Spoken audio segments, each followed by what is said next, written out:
Hi, my name is Brian, and I'm going to be working on homework number 1, problem number 2.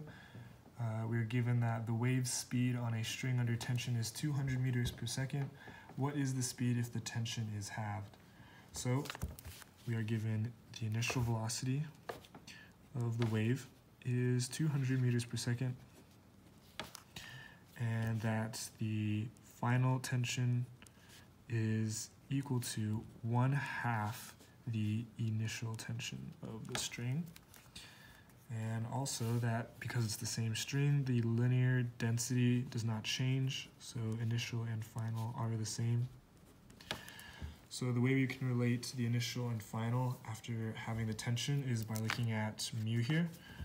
If we use the speed of a transverse wave equation, which is velocity is equal to square root tension of a string over mu, we can solve for mu. So let's do that. After solving for mu, you'll get mu is equal to tension of a string over velocity squared. So we can relate this back to our problem.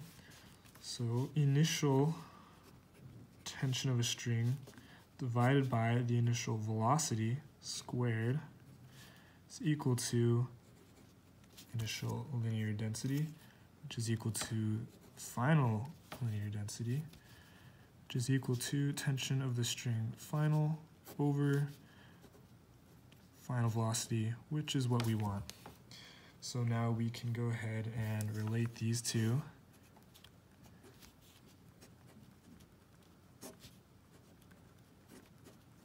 And then we can plug in what we have and solve for the final velocity. So the initial tension, we don't know. The initial velocity is 200 meters per second squared.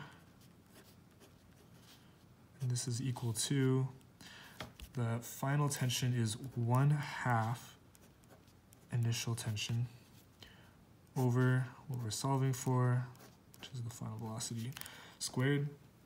Now all we have to do is set this up to solve for the final velocity. So if we move that to the other side, we get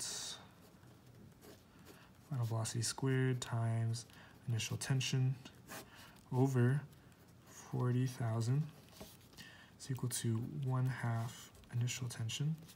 We can divide both sides by initial tension, so these will end up canceling. And when we multiply both sides by 40,000 times 1/2, we get velocity final squared is equal to 20,000. Now all we have to do is square root both sides, and we get that the final velocity after we have the tension is approximately 141 meters per second.